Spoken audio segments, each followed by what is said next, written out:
जय माँ आदिशक्ति। स्वागत है आप सभी का नई शुरुआत चैनल में। सो फ्रेंड्स, देखिए आज हम बात करने वाले हैं कि आखिर चैत्र मास को ही नवरात्रि का उत्सव क्यों मनाया जाता है। बहुत सारे लोग फ्रेंड्स क्या करते हैं कि 9 दिन का नवरात्रि में उपवास रखते हैं। आखिर इस उपवास की कहानी कहाँ से स्टार्ट होती है, जानते हैं रहस्यमयी संपूर्ण कथा नवरात्रि की। नवरात्रि को यह कथा जरूर सुनना चाहिए, माता प्रसन्न होती है। बहुत टाइम पहले की बात है फ्रेंड्स, एक मनोहर नगर में पीठित नाम का ब्राह्मण निवास करता था। वह माँ दुर्गा का बहुत ज़्यादा पुजारी था, पूजा किया करता था।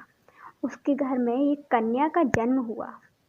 वह प्रतिदिन देवी दुर्गा की पूजा करते थे और साथ में वह कन्या उपस्थित रहती थी, सुमति। एक दिन सुमति खेलती रह गई, उसका ध्यान पूजा पे नहीं गया और वह पूजा पे नहीं आई। पिता को पुत्री की इस बात पर बहुत तेज से क्रोध आया और उन्होंने बोला, आज तुमने माता भगवती की पूजन नहीं की है, इस कारण से मैं तुम्हारा कुष्ठ रोगी और दरिद्र मनुष्य के साथ तेरा विवाह करूं। पिता के वचन सुनकर सुमति बोली, मैं आपकी कन्या हूँ पिताश्री, तथा सब तरह से आपके ही अधीन हूँ। जैसी आपकी इच्छा हो वैसा ही कर। राजा से, कुश्ती से, दरिद्र से अथवा जिसके साथ चाहो मेरा विवाह कर दो, लेकिन वही होगा जो मेरे भाग्य में होगा। सुमति के मुख से भाग्य के भरोसे की बात सुनकर ब्राह्मण अत्यधिक क्रोधित हो गया और उसके क्रोध को आग में घी डालने जैसे इसके वचनों ने काम किया। तो ब्राह्मण और ज्यादा क्रोधित होकर उस सुमति का विवाह फ्रेंड्स एक कुष्ठ रोगी के साथ में कर दिया और क्या कहा, हे पुत्री, अपने कर्म का फल भोगो और देखो अपने भाग्य को कि भाग्य के भरोसे अब तुम क्या कर सकती हो। बहुत भाग्य की बात कर रही थी।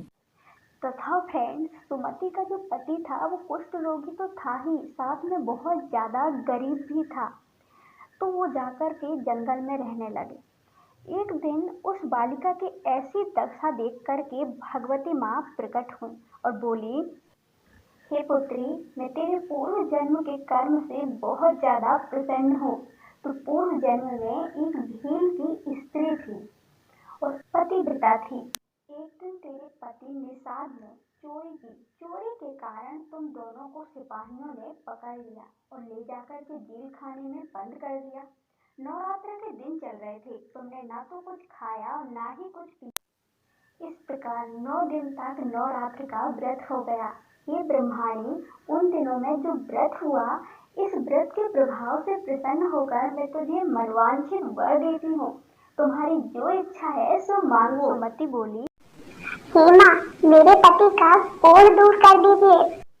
देवी ने कहा, उन दिनों जो तुमने व्रत किया था, उस व्रत का एक दिन का पुण्य अपने पति को कोढ़ दूर करने के लिए अर्पण कर दो।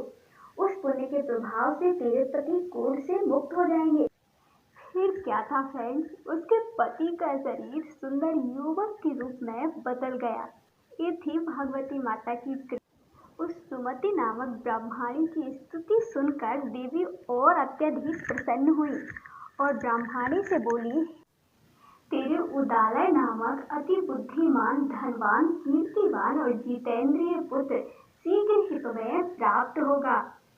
अब सुमति ने बोला, हे माँ दुर्गे, अगर आप मुझ पर प्रसन्न हो तो कृपा कर मुझे नवरात्र का विधि और उसके फल का विस्तार से वर्णन करिए। देवी दुर्गा ने बताया, अश्विन मास के शुक्ल पक्ष की प्रतिपदा से लेकर 9 दिन तक विधि पूर्वक व्रत करें। यदि दिन भर का व्रत ना कर सके तो एक समय भोजन कर सकते हैं। घर में घट स्थापना करें, वाटिका बनाकर उसका प्रतिदिन जल से सिंचे, नित्य विधि सहित पूजा करें और पुष्पों की विधि पूर्वक अर्घ्य दें। खंड, घी, गेहूं, शहद, जौ, तिल, बेल, नारियल, दाख, कदम आदि से यदि आप हवन करते हैं तो गेहूं के हवन से क्या होता है कि लक्ष्मी जी की प्राप्ति होती है।